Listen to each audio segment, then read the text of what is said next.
ഈ പുതിയ കാലത്തിനനുസരിച്ച് പല കാര്യങ്ങളിലും മാറ്റം വരും. സാങ്കേതിക വിദ്യ അനുസരിച്ചൊക്കെ മാറ്റം ഉണ്ടാകേണ്ടതാണ്.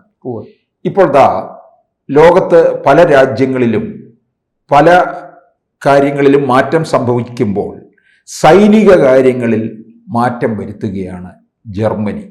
അത് ലോകം മുഴുവൻ അത് ശ്രദ്ധിക്കപ്പെടുകയും ചെയ്യുന്നുണ്ട്. അത് ഏത് തരത്തിലാണത്? അത്തരത്തിലുള്ള ഒരു മാറ്റം, പുതിയ സൈനിക നിയമം തന്നെ മാറുകയാണ്.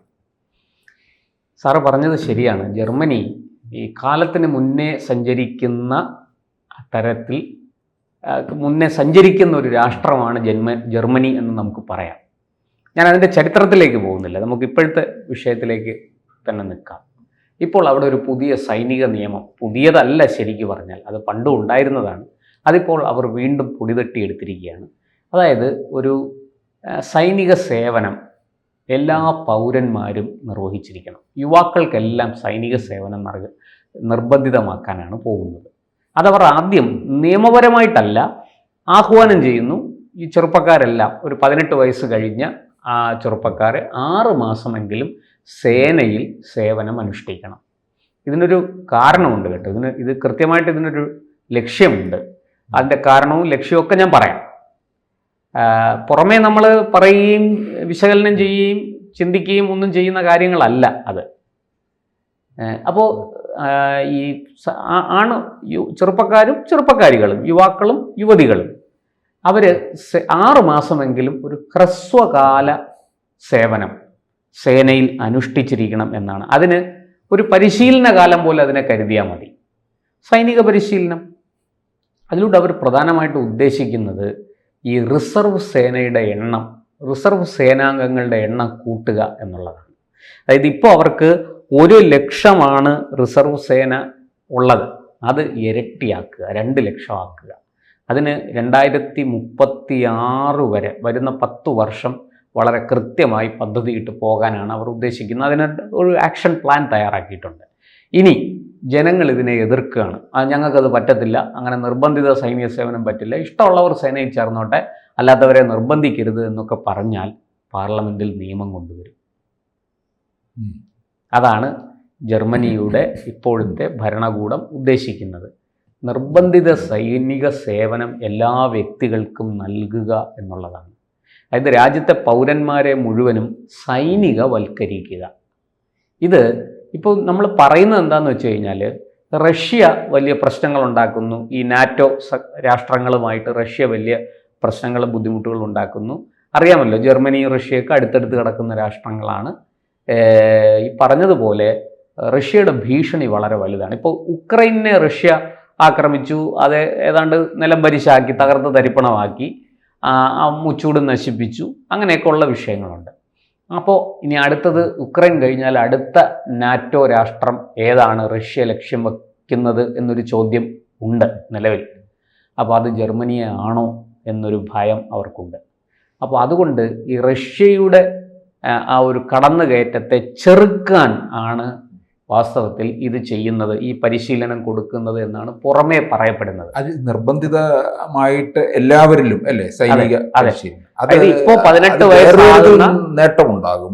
അതായത് എല്ലാവർക്കും രാജ്യസ്നേഹം കൂട്ടാൻ സഹായിക്കും. അതെ, അങ്ങനെ റഷ്യയെ പ്രതിരോധിക്കാൻ എന്ന പേരിലാണ് അവർ ഈ നിയമം കൊണ്ടുവരാൻ ഉദ്ദേശിക്കുന്നത്. ഈ ഒരു നടപടിയിലേക്ക് അവർ കടന്നിരിക്കുന്നത്. പക്ഷെ സത്യം അതല്ല.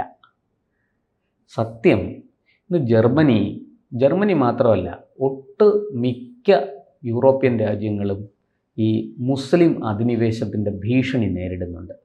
പാകിസ്ഥാനിൽ നിന്ന്, അതുപോലെ തന്നെ ബംഗ്ലാദേശിൽ നിന്ന്, അങ്ങനെയുള്ള പല രാഷ്ട്രങ്ങളിൽ നിന്നും അവിടേക്ക് കുടിയേറുന്ന ഈ എന്താ പറയുക, ശുചീകരണ ജോലികൾ ഉൾപ്പെടെ അങ്ങനത്തെ കായികമായിട്ട് കൂടി കഴിവ് പ്രകടിപ്പിക്കേണ്ട ജോലികൾ, അത് ചെയ്യാൻ ഇന്ന് അവിടെ ആൾക്കാരെ കിട്ടുന്നില്ല. അപ്പോൾ അവർ പുറത്തുനിന്ന് ആൾക്കാരെ എടുക്കുകയാണ്. അവിടേക്കാണ് ഈ പറയുന്നത് പോലെ പാകിസ്ഥാൻകാരും ബംഗ്ലാദേശുകാരും ഒക്കെ വന്നു ചേരുന്നത്. അതുപോലെയുള്ള ഈ ശരിക്കും പറഞ്ഞാൽ 3ാം ലോക രാജ്യങ്ങളെന്ന് തന്നെ പറയാം. അങ്ങനെയുള്ള പട്ടിണിയും പരിവട്ടമായിട്ട് കഴിയുന്ന രാഷ്ട്രങ്ങളിൽ നിന്ന് ആൾക്കാരെ ഇങ്ങോട്ടേക്ക് റിക്രൂട്ട് ചെയ്തു. നേരത്തെ റിക്രൂട്ട് ചെയ്തിരുന്നു. അതുപോലെ അഭയാർത്ഥികൾ പലയിടത്തെയും യുദ്ധം, ഈ സിറിയയിൽ നിന്നൊക്കെയുള്ള അഭയാർത്ഥികൾ വരുന്നുണ്ട്. ഇതെല്ലാം ജർമ്മനിയിൽ ഇന്ന് വലിയ പ്രശ്നമാണ്. ഇന്ന് അവിടെ നമ്മൾ തെരുവുകൾ, ജർമ്മനിയിലെ തെരുവുകൾ അശാന്തമാണ്. വലിയ രീതിയിൽ ശരിയ നടപ്പാക്കണം എന്നാവശ്യപ്പെട്ട് ഒരു വലിയ വിഭാഗം ജനങ്ങൾ, ഞങ്ങൾ മുസ്ലിങ്ങളാണ്, ഞങ്ങൾക്ക് ഞങ്ങളുടേതായ നിയമം വേണം, ഞങ്ങളുടേതായ ആചാരങ്ങൾ അനുഷ്ഠിക്കാനുള്ള സംവിധാനവും സാഹചര്യവും വേണമെന്ന് പറഞ്ഞ് തെരുവിലിറങ്ങാണ്. ഇത് ജർമ്മനിയിൽ മാത്രമല്ല, യൂറോപ്പിലെ മിക്കവാറും രാജ്യങ്ങൾ ഈ ഭീഷണി നേരിടുന്നുണ്ട്. ഇവിടെ ഈ ഭീഷണിയെ അതിജീവിക്കാൻ മാത്രമല്ല, നമുക്കറിയാം ഓരോ ക്രിസ്മസ് കാലത്തും വളരെ കൃത്യമായിട്ട് ജർമ്മനിയിൽ ആക്രമണങ്ങൾ നടക്കുന്നു. വളരെ കൃത്യമായിട്ട് ഒരു എന്താ പറയേണ്ടത്, സ്ലീപ്പർ സെല്ലുകളുടെ ആക്രമണ രീതിയിലാണ് ആക്രമണം നടക്കുന്നത്. കാർ ഓടിച്ച് ക്രിസ്മസ് ആഘോഷിച്ചു കൊണ്ടിരിക്കുന്ന ഒരു ജനക്കൂട്ടത്തിൻ്റെ ഇടയിലേക്ക് കാറ്, ട്രക്ക് ഇതൊക്കെ ഓടിച്ചു വന്ന് കയറുക, കുറേ ആൾക്കാരെ കൊല്ലാൻ ശ്രമിക്കുക, കുറച്ച് പേരെങ്കിലും മരിക്കുക, അല്ലെങ്കിൽ ഒരു അക്രമി പിന്നെ കയ്യിലൊരു കത്തിയോ തോക്കോ ആയിട്ട് കടന്നു വരിക, ഈ ആഘോഷ തിമിർപ്പിൽ നിൽക്കുന്ന ജനങ്ങളെ കുറേ പേരെ കൊല്ലുക. ഇത് ജർമ്മനിയിൽ കഴിഞ്ഞ ഒരു 3-4 വർഷം അതിലധികമായിട്ടുണ്ട്. വാസ്തവത്തിൽ ഇത് അധികം റിപ്പോർട്ട് ചെയ്യപ്പെടാതെ പോയി. ആദ്യമൊക്കെ ജർമ്മനിയുടെ പല കോണുകളിലും ഇത്തരത്തിലുള്ള ആക്രമണങ്ങൾ നടക്കുന്നുണ്ട്, പ്രത്യേകിച്ചും ക്രിസ്മസ് കാലത്ത്. ജർമ്മനിക്ക് വരാൻ പോകുന്ന അപകടം എന്താണെന്ന് ജർമ്മനിക്കും ഫ്രാൻസിനും ഒക്കെ നന്നായിട്ട് അറിയാം. ക്രിസ്മസ് കാലത്ത് മുമ്പും അവിടെ സംഭവിച്ചിട്ടുണ്ട്. ഈ ക്രിസ്മസിന് തൊട്ട് മുമ്പ്, ക്രിസ്മസ് ആഘോഷിക്കുന്നതിൻ്റെ തലേ ദിവസമോ അതിൻ്റെ തലേ ദിവസമോ ഒക്കെയാണ് ഈ ആക്രമണം നടക്കുന്നത്.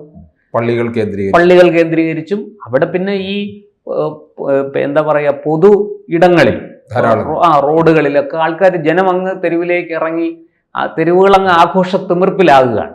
അപ്പം അതിങ്ങനെ ആക്രമിക്കപ്പെടുന്നുണ്ട്.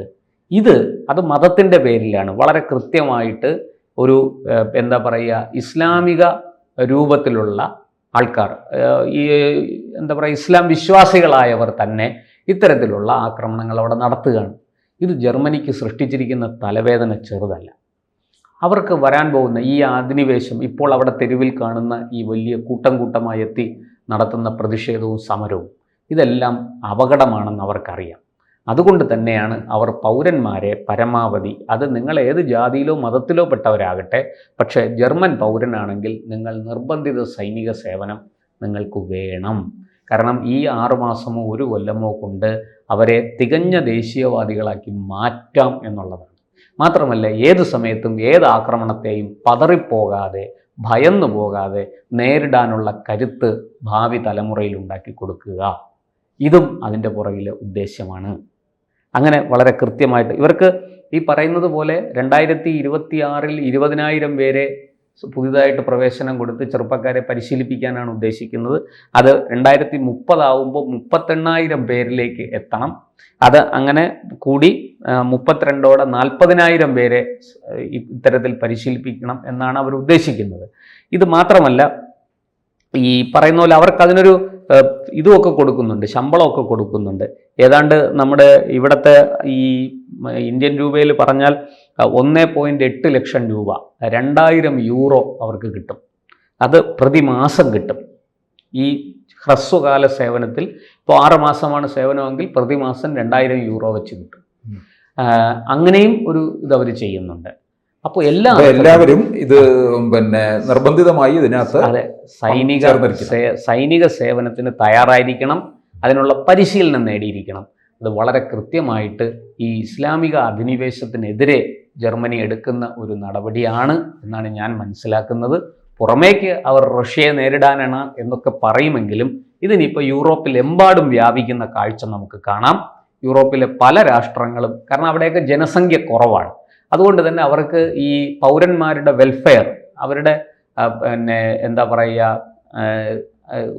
സുഖകരവും സമാധാനപൂർണവുമായുള്ള ജീവിതം അത് ഉറപ്പുവരുത്താൻ ഈ പറഞ്ഞ പോലെ എന്ത് നടപടിയും അവർ സ്വീകരിക്കും, അതിലൊരു സംശയവുമില്ല. ഈ പറഞ്ഞ രീതിയിലുള്ള അഭയാർത്ഥികൾ, കുടിയേറ്റക്കാരുടെയും നുഴഞ്ഞുകയറ്റക്കാരുടെയും ഒക്കെ പ്രശ്നം ജർമ്മനിയെയും വലിയ രീതിയിൽ ബാധിച്ചിട്ടുണ്ട്. അതിനെയൊക്കെ മറികടക്കാനാണ് ജർമ്മനി ഈ തന്ത്രങ്ങൾ, ഇതൊരു സൈനിക നീക്കം തന്നെയാണ്, ഒരു സൈനിക തന്ത്രം തന്നെയാണ് അത് കൊണ്ടുവന്നിരിക്കുന്നത്. ഈ ഉദ്ദേശത്തോടു കൂടി തന്നെയാണ്. കൂടുതൽ വാർത്തകളും വിശേഷങ്ങളും നിങ്ങളിലേക്ക് എത്താൻ ABC മലയാളം സബ്സ്ക്രൈബ് ചെയ്യുക, ബെൽ ബട്ടണും അമർത്തുക.